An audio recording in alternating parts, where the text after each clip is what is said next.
आयकर विभागाकडून काँग्रेसला आणखी 1745 कोटींची नोटीस, तर 2014 ते 2017 दरम्यानचा 1745 कोटी कर थकीत असल्याचा नोटिशीत उल्लेख।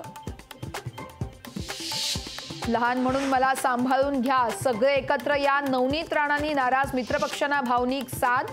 तर कुठं चूक झाली तर सांगा, तुम्ही पुढे राहा, मी मागे राहीन, राणांचं महायुतीतील नाराज नेत्यांना भावनिक आवाहन। दक्षिण मध्य मुंबईत शिवसेनेत वाद, विभाग प्रमुखाचा मुख्यमंत्र्यांकडे राजीनामा, तर खासदार राहुल शेवाळे आणि सदा सरवणकरांच्या गटबाजीला कंटाळून राजीनामा दिल्याची माहिती। राष्ट्रवादीची आज सकाळी पत्रकार परिषद होणार, धाराशिव आणि नाशिकच्या उमेदवारी संदर्भात मोठी घोषणा होण्याची शक्यता। शिरूर लोकसभेसाठी महायुतीची चाकणमध्ये दुपारी 12 वाजता समन्वय बैठक, चंद्रकांत पाटील, उदय सामंतांच्या उपस्थितीत होणार बैठक। वंचितच्या 11 उमेदवारांची दुसरी यादी जाहीर, सोलापुरातून राहुल गायकवाड यांना संधी, तर माढ्यातून रमेश बारसकरांना उमेदवारी जाहीर।